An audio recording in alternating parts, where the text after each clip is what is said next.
Versailles is remembered as beauty, gold, gardens, power. But while this palace glittered, France starved. This wasn't a symbol of greatness. It was a machine built to control, humiliate, and silence. And in the end, it helped destroy the very power it was meant to. History tells us Versailles was built to display France's glory. That is a lie, or at least a convenient one. Versailles was not built for the people. It was built against them. King Louis XIV didn't want admiration. He wanted obedience. And instead of armies, he used something far more effective: architecture. Versailles was designed to overwhelm. Endless corridors, vast halls, ceilings so high they reduced men to shadows. Every step inside the palace reminded visitors of one thing: you are small. The king is everything. The palace was arranged so that all power pointed inward, toward Louis XIV's bedroom. Even waking up was a political act. Nobles competed for the honor of watching the king rise from bed. This wasn't tradition. It was forced submission disguised as ceremony.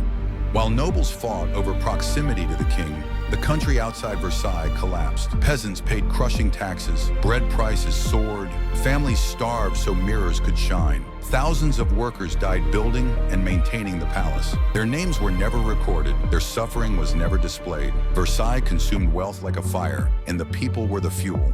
Louis XIV didn't gather the nobility at Versailles for luxury. He gathered them for control. By forcing powerful families to live near him, he stripped them of regional influence, away from their lands, away from their armies. Watched constantly, Versailles was not a palace. It was a golden cage, and outside that cage, resentment grew. The illusion couldn't last forever. France was bankrupt, the people were angry, and Versailles became a symbol, not of greatness, but of injustice. Every chandelier became an insult, every feast a provocation. Power had isolated itself too far from reality. In 1789, the illusion shattered. The French Revolution stripped Versailles of its untouchable status. The palace survived. The system behind it did not. Gold could not stop hunger. Walls could not stop rage. And the architecture that once enforced obedience became evidence of excess. Versailles is not unique. Power still builds monuments to distance itself from consequences. Government compounds, corporate fortresses, private cities for the elite. The materials change. The logic does not. Power that isolates itself always collapses. Architecture reveals intent, and luxury often hides violence. Versailles wasn't just a palace, it was a warning.